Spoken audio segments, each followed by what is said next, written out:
Sierra Leone, a beautiful country on the west coast of Africa, known for its stunning beaches and troubled past.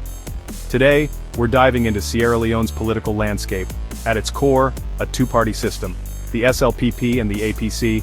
SLPP draws support from the Mende, APC from the Temne and Limba. Tribalism fuels political allegiance, influencing elections and development. Now you might think that in a country facing so many challenges, the focus would be on finding solutions.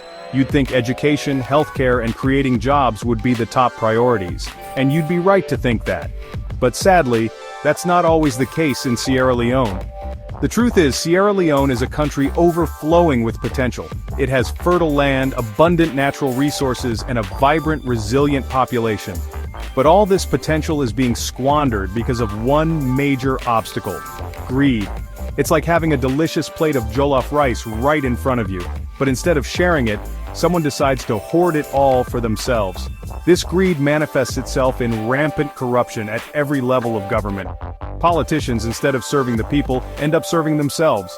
They line their pockets with money meant for schools, hospitals, and infrastructure. And while they're busy enriching themselves, the real issues facing Sierra Leone are left to fester and grow. Here's the thing about politicians.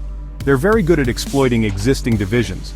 And in Sierra Leone, where tribalism is already a sensitive issue, politicians know exactly which buttons to push to get the response they want. They'll hold rallies where they appeal to tribal sentiments, reminding people of past grievances and stoking the flames of division. It's a dangerous game they play, using fear and prejudice to manipulate voters and cling to power. And sadly, it often works. But it's not just about speeches and rallies. The corruption we talked about earlier, it plays a huge role in this toxic game. Politicians use their ill-gotten wealth to buy votes, handing out cash, rice, or other essentials in exchange for support. It's like a twisted auction where the highest bidder gets to decide the fate of the nation. And the people? They're left with a choice between voting for someone who represents their tribe or someone who can offer them a temporary reprieve from their daily struggles. Sierra Leone faces a critical choice. Will it remain trapped in a cycle of division and corruption? Or will it choose a different path? A path of unity and progress? The answer lies in the hands of the Sierra Leonean people. It's time for Sierra Leoneans to recognize that their true enemy isn't their neighbor from a different tribe. It's not the party they didn't vote for.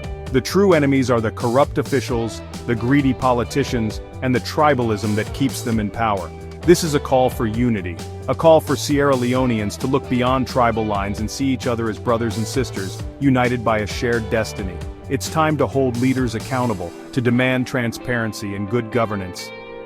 It's time to invest in education, healthcare, and job creation. It's time for Sierra Leone to live up to its true potential. The journey won't be easy, but the reward, a brighter future for all Sierra Leoneans, is worth fighting for.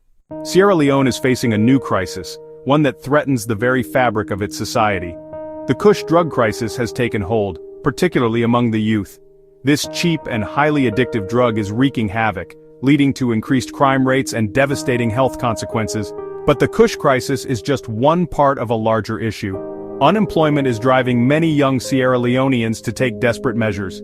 With few job opportunities at home, they risk their lives to seek better prospects abroad. Many embark on dangerous journeys, facing exploitation and even death.